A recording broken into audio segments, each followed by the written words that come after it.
So where does the buck stop when it comes to bonuses? Well, the labour unions have welcomed the suspension of pay hikes for executives at Parastatals. But are the bosses really getting too much money? We get some answers now from Martin Westcott, and he specialises in the issue in the area of executive pay. Martin, good morning. Thanks for joining us. Good morning, Iman. Oftentimes when we talk about this subject, you know, those who hire these top executives and pay them a lot of money say, we want to retain the talent. They bring a particular skill set, which is rare, and so we've got to keep them sweet so they stay.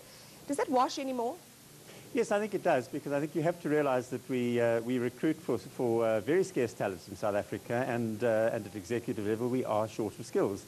I think the key issue here, and one of the reasons why Minister Gigaba has looked at suspending pay in parastatals, is the excesses that have been made in what we might even call the additional peripheral areas in pay. You know, every executive earns a guaranteed pay package.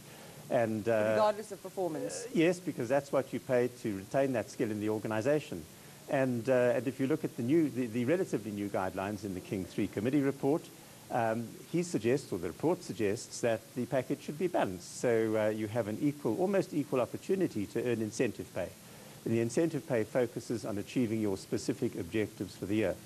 Does it not breed complacency on some levels? I mean, I'm thinking of parastatals like a Transnet, like an SAA, which, you know, for many years did so badly. And the executives, like you said, they had, you know, guaranteed pay, and so they walked off without really being accountable financially for whatever detriment the company under their stewardship suffered.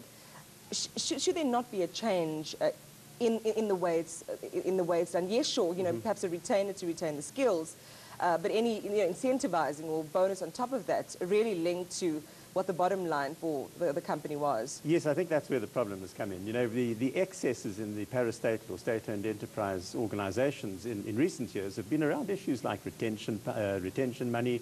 If you recall, a couple of years ago, South African Airways paid a vast amount of retention bonus money to executives, which was way above market norms.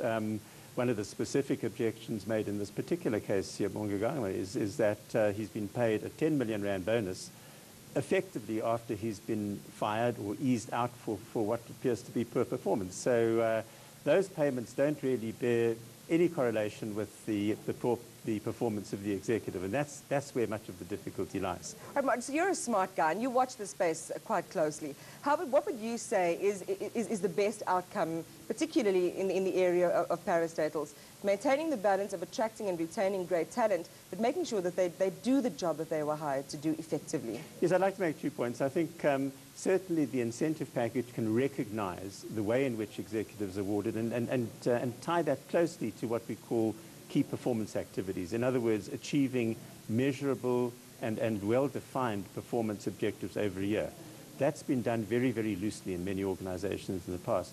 The other factor, I think, which is material when you look at executives in state-owned enterprises, is the state practice or the public sector practice is very often to retain people on term contracts. So you'll bring in a chief executive, you'll sign him up for 3 years or 5 years. It's often very, very difficult to prove poor performance because you've got a lot of players in the public sector. You know, if you're running a private company, privately owned company, you've got a board of directors, you've got stakeholders. And also oftentimes the bonuses are tied to the share price. Yes, you make those decisions, and you live or die by them.